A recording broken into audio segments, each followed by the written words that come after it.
പ്രമേഹം ഇന്ന് മറ്റൊരു തരത്തിൽ കുടുംബജീവിതത്തിൽ വില്ലനാവുന്നുണ്ട്. ഇപ്പോൾ പ്രത്യേകിച്ച് ശാരീരിക ബന്ധത്തിലൊക്കെ ഏർപ്പെടുന്ന ദമ്പതികൾക്ക് പലപ്പോഴും അതൊരു വെല്ലുവിളിയാവുന്നു. എങ്ങനെ ഇവർക്ക് ഇത് നിയന്ത്രിക്കാൻ പറ്റും? ഇത് ഇമ്മ്യൂൺ സിസ്റ്റം ഫെയിലിയർ ആവുന്നത് കൊണ്ടാണോ ഇങ്ങനെയൊക്കെ സംഭവിക്കുന്നത്, അതോ പ്രമേഹം തന്നെ അവരെ ബാധിക്കുന്നതുകൊണ്ട് എന്താണ് ഇതിൻ്റെ ഒരു?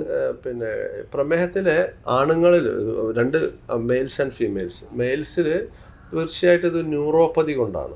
അതായത് ഉദാഹരണത്തെ സഹായിക്കുന്ന ഞരമ്പുകൾക്ക് വരുന്ന ക്ഷീണം കാരണവും പിന്നെ ചില ഹോർമോണൽ വ്യത്യാസം കാരണവും ആവശ്യത്തിനുള്ള ഈ പവർ കിട്ടാതിരിക്കുക എന്നുള്ളത് കൊണ്ടാണ് ആണുങ്ങൾക്ക് ഈ ഡയബറ്റിക് രോഗികൾക്ക് കാലത്തിനനുസരിച്ച് ഇത് ശക്തി കുറഞ്ഞു വരുന്നത്. അതിനെ വരാതിരിക്കാൻ നമ്മൾ പ്രമേഹത്തെ വളരെ നന്നായി കൺട്രോൾ ചെയ്യുക എന്നുള്ളതാണ് ഒന്നാമത്തെ കാര്യം.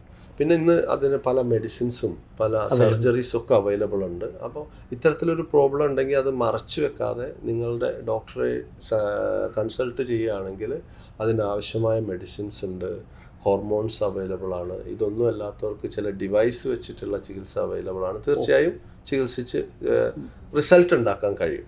ഇതേ ഭാഗത്ത് തന്നെ ഇതിൻ്റെ ഫീമെയിൽ പാർട്സിൽ വരുമ്പോൾ അവർക്ക് ആ ഇൻട്രസ്റ്റ് ഇല്ലായ്ക, റിക്കറൻ്റ് ആയിട്ട് ഇൻഫെക്ഷൻസ് വരിക എന്നൊക്കെ സംഭവിക്കാം. അപ്പോൾ ആ സാധനങ്ങളെ തീർച്ചയായിട്ടും ചികിത്സയിലൂടെ മാറ്റാവുന്നതാണ്.